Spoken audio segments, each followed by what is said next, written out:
Hola oyentes de Radio Sefarad, estamos en línea con Raúl Mendoza, que dirige un canal en YouTube dedicado a la historia de Sefarad, que ahora nos explicará. ¿Qué tal, Raúl? ¿Qué tal, Jorge? Muy bien, bien. Pues cuéntanos qué es este Testimonios de Sefarad, al cual se ha iniciado ya con dos programas, ¿verdad? Sí, Testimonio de Sefarad es una de las dos líneas con las que el canal de YouTube, que en realidad no dirijo, se coadministro, eh, digamos, quiere divulgar la historia y la importancia que tiene en el mundo hispano los sefardí. No solo los sefardí, también, digamos, la estancia de las poblaciones judías antes de la expulsión, porque en historia decimos sefardí una vez que se expulsan.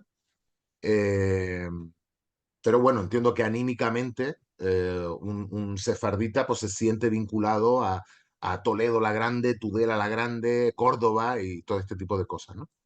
Entonces, esta Testimonio de Sefarad es una de las iniciativas, como te decía, destinada a esto y esta está centrada en que la gente descubra, y me parece interesante, sobre todo en la coyuntura actual, que la gente descubra que judío no es solo una etiqueta, sefardita no es solo una etiqueta, sefardita detrás hay una persona con una historia como cualquier hijo de vecino que son asombrosamente parecidas a las nuestras. Que hemos sido, en fin, tú eres de origen argentino, yo soy canario, somos tierras de migración y que la gente se mueve y la gente pasa hambre y se preocupa por sus hijos. No, no son personas que estén ocupadas en dominar el mundo y en devorar niños chicos ni nada de eso, ¿no? Son personas normales y después las opiniones políticas que uno tenga, eso es otra historia. Ujú. Bueno, ¿cuáles son las personas que ya habéis entrevistado? Y cuéntanos un poquito para que nosotros pondremos los enlaces a estas entrevistas, pero para que la gente más o menos sepa de qué va la historia de cada Vale. uno de ellos. Esto empezó primero con una historia de la expulsión de Sefarad. No hubo, esta fue una ponencia mía para que la gente entendiera que el mito de que la expulsión fue para la sola homogeneidad no es así. Ahí jugó antijudaísmo y era lo que imperaba, no porque el español fuera especialmente malo o el castellano, sino porque era lo que imperaba en Europa y ver cómo eso se va desarrollando a partir del siglo X durante 500 años. Después empezamos testimonios. La primera fue Denise León, que es una poeta tucumana que escribe en judío español, claro, en un judío español de Argentina, de una familia que además procede del Imperio Otomano. Después entrevistamos a, que ella además es muy interesante porque nos dio el testimonio también como mujer, ¿no? O sea, que no es igual, ¿no? Especialmente cuando se habla de un pasado, no es exactamente el mismo. Y menos si has estado en un país tipo Turquía, ¿no? Después tuvimos a Jorge Restrepo, que también es presidente de la Asociación Sefarat Iberoamericana. Él vive entre Georgia en Estados Unidos y Madrid, aunque su origen es de Medellín, ¿no? Y él nos habló de los procesos de trasvase poblacional de sefarditas hasta Latinoamérica y se centró mucho, por supuesto, en su ciudad con algunas cosas asombrosas, ¿no? En toponimia, en, en fin, incluso rasgos de carácter arqueológico. Ya estamos preparando otra con él sobre los piratas sefarditas, ¿no? Porque hubieron sefardíes que el sefardí, la gente no es consciente, pero fue una de las grandes redes comerciales después de la expulsión, ¿no? Que unía, bueno, llegó a unir incluso la China, ¿no? Pero que la India y América estaban unidas, entre otras cosas, por una red de sefarditas. Unos conservaban la religión judía y los que actuaban dentro, por lo menos, eran conversos, ¿no? O fingían serlo, ¿no? Ujú. Bueno, incluso creo que una parte de los sefarditas, que son los que de España pasaron a Portugal y que se identificaban secretamente como Anasau, pues decía la nación, ¿no? Pues tiene mucho que ver con la historia de la propia Canarias, es decir, que por Canarias pasaron muchos de esos portugueses que actuaban haciendo comercio con América, con las Américas, Hicimos, pero de hecho tuvimos aquí los aportes judíos. A ver, no son tantos porque es un territorio que no se puede comparar ni con Cuba, ¿no? Nosotros somos literalmente 7 cagaditas de mosca, ¿no? En un mapa. Pero sí hubo, digamos, ejemplos notorios, unos venidos, porque claro, Canarias, ten en cuenta que se termina de conquistar en 1496. Ese siglo antes de conquista, eh, el sefardita, converso o no, pues se movía todavía con cierta normalidad, ¿no? De hecho, muchos pasan de contrabando a América desde aquí digamos, utilizando el anonimato. No se registraban en la casa de Sevilla y pasaban desde aquí. Aquí era como estaba, era todo extra radio, era más fácil cambiar apellidos, fingir historia, etcétera, etcétera. Y lo que tú apuntas también es un camino muy interesante porque Canarias siempre tuvo una especial relación con Portugal y con los archipiélagos de Portugal. Entonces, esos 5 años de diferencia que hubo entre la expulsión de Castilla-Aragón a la expulsión de Portugal, muchos de los que pasan a América desde Portugal también pasan por Canarias. ujú. Bueno, de los testimonios que de momento, como dijimos, digamos, con nombres y apellidos son dos, pero ya has descubierto algo que no sabías porque evidentemente tú estás muy documentado sobre este tema, lo has investigado, pero Yo, todo me parece nuevo. Es decir, a mí el fenómeno de los sefardí, eh, ojo, también lo morisco, ¿no? Porque la gente, especialmente en la coyuntura actual, todo el mundo me tira. No, es que tú, digo, mira, que estamos, no me mezcles temas, ¿no? Yo, a nivel personal, yo tengo una deuda, digamos, ¿no? Con los sefardí. Yo, de jovencito, viajaba mucho por el este de Europa y a mí me impresionó. La palabra es me impresionó. Yo lo digo y yo recuerdo una vez con Casa Sefarad, hablando con Esther Benadán, eh, y yo tengo que refrenar las lágrimas, ¿vale? Porque yo cuando iba a cualquier pueblecito de Bulgaria, de Rumanía, República Checa, en Grecia, y de casualidad, ¿no? Encontrabas una comunidad sefardí, gente muy hospitalaria. De alguna manera, las personas mayores de esa casa interpretaban que yo era un español que iba a verlos, especialmente a ellos, y lloraban como niños pequeños. Lloraban como niños pequeños.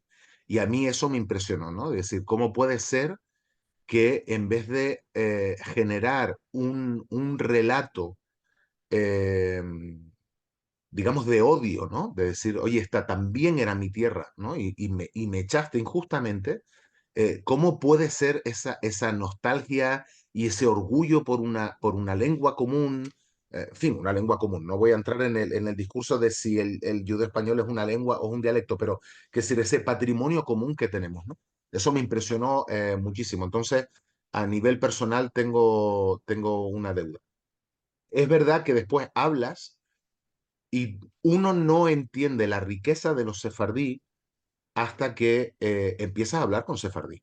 Cuando te das cuenta de que un sefardí que ha vivido en Grecia, en una Grecia liberada del Imperio Turco, a un sefardí que se mantuvo dentro del Imperio Otomano, hay diferencias notables, pero es que con un magrebí hay muchísimas.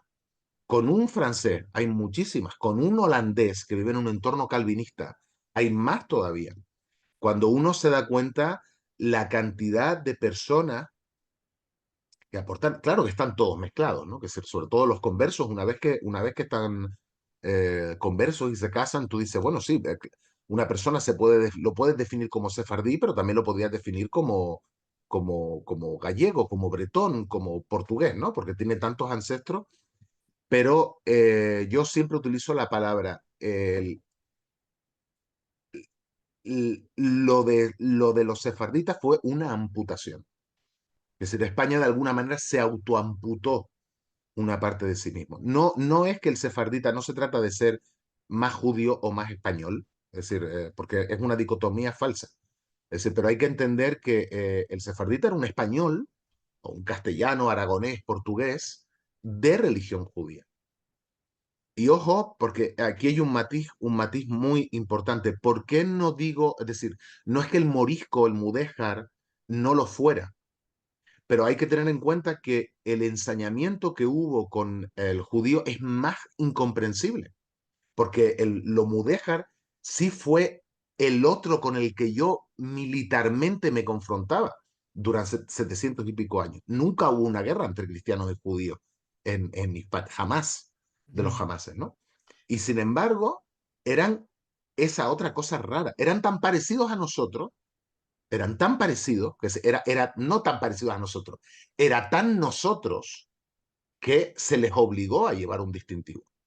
Utilizaban los mismos libros religiosos, nombraban a los mismos profetas, había gente rubia, gente morena, gente con ojos azules, gente con ojos negros, hablaban una lengua demasiado parecida a las nuestras, más portugués, más leonés, más castellano, más fabla, más catalán, depende de los sitios, ¿no?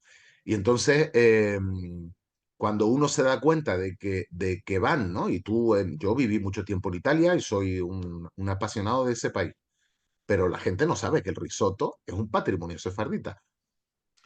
Ah, pues yo tampoco lo sabía, ¿eh? O El, sea, el risotto es la paella española, es la paella, el arroz caldoso, el arroz al forno, todos estos platos del Levante, cuando la comunidad judía tiene que dejar el reino de Valencia y el sur de Cataluña y se trasladan al Véneto, ¿no? Y entonces ellos adaptan el plato a los productos de allí, es otro tipo de arroz, aparecen nuevos tipos de queso, en fin, y lo adaptan. ujú. ¿Vale? Pero es muy importante, es que es parte de nosotros, no es estas separaciones y estas etiquetas que nos ponemos, digamos, nos crean demasiados problemas, Jorge. Yo también quería apuntarte una cosa, porque tú señalabas de que evidentemente, bueno, con el mundo musulmán hubo una guerra, una reconquista, tensiones, etcétera, etcétera, y 1492 marca la caída del último reino musulmán, los nazaríes de Granada.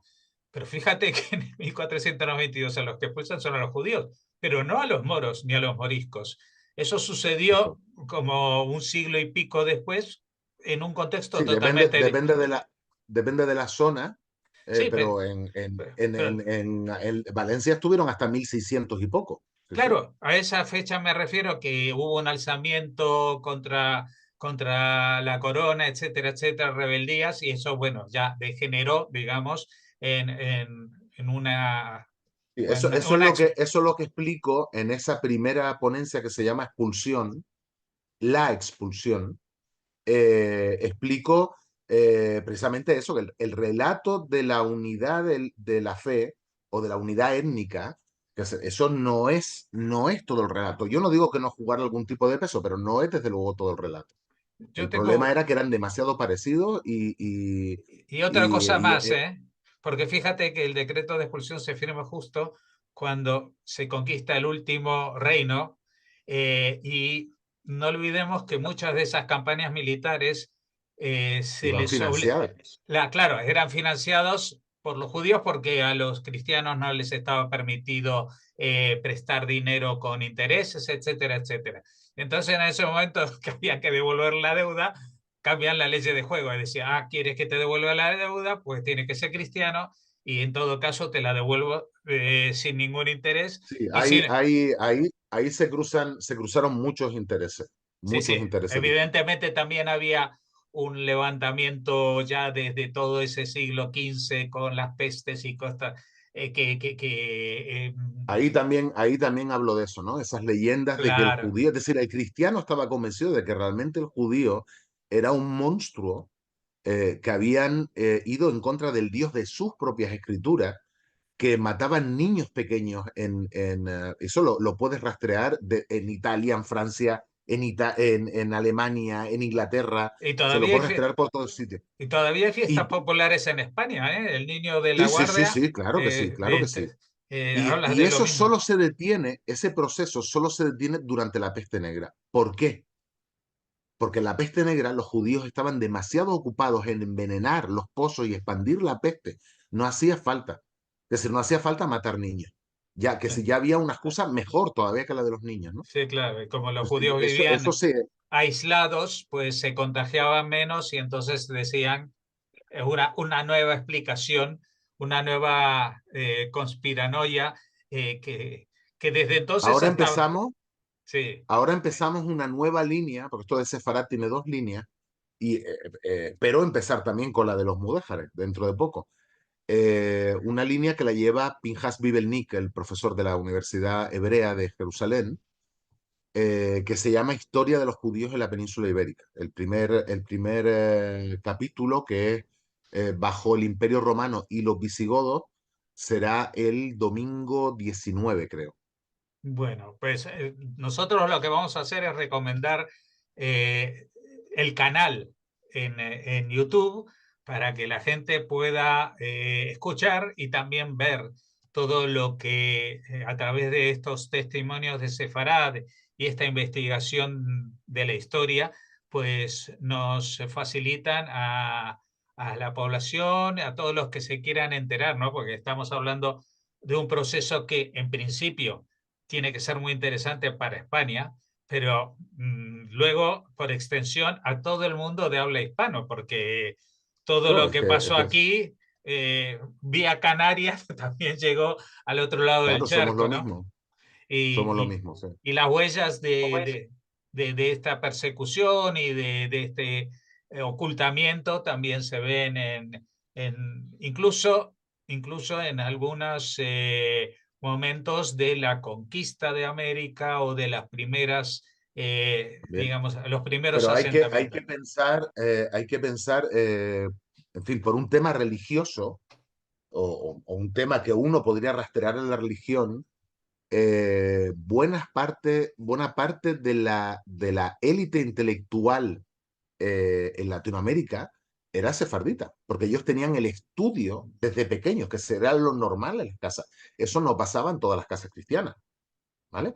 Cuando llega el siglo XIX, llega gente que ha sido comerciante porque no les quedaba otra, han sido comerciantes en el Imperio Otomano, en Túnez, bueno, Líbano también era del Imperio Otomano, en Grecia, huyendo, porque claro, Grecia se independiza y como entra el fervor cristiano, ya no están solo contra lo islámico, también arremeten contra lo judaico, ¿no?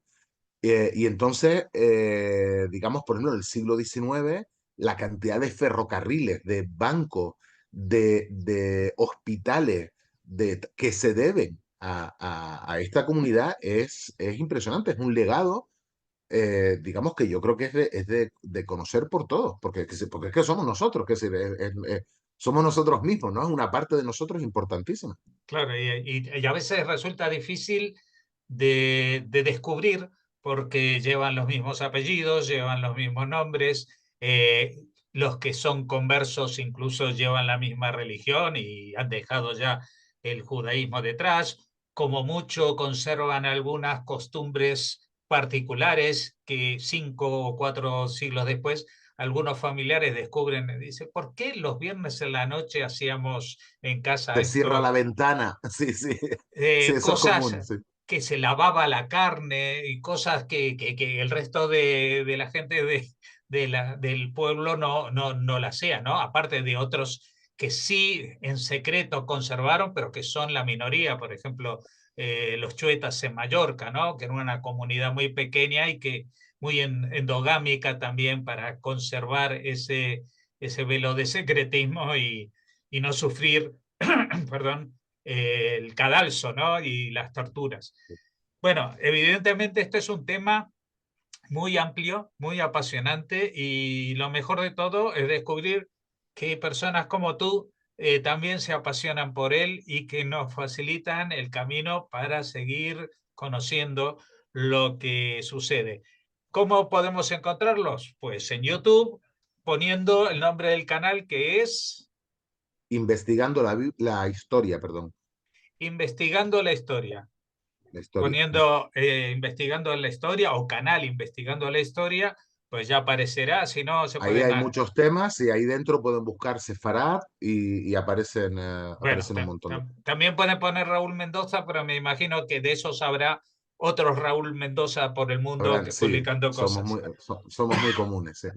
Así que, Muchas gracias por habernos atendido, mucha suerte con esta iniciativa y esperemos que tenga muchos seguidores. A ustedes.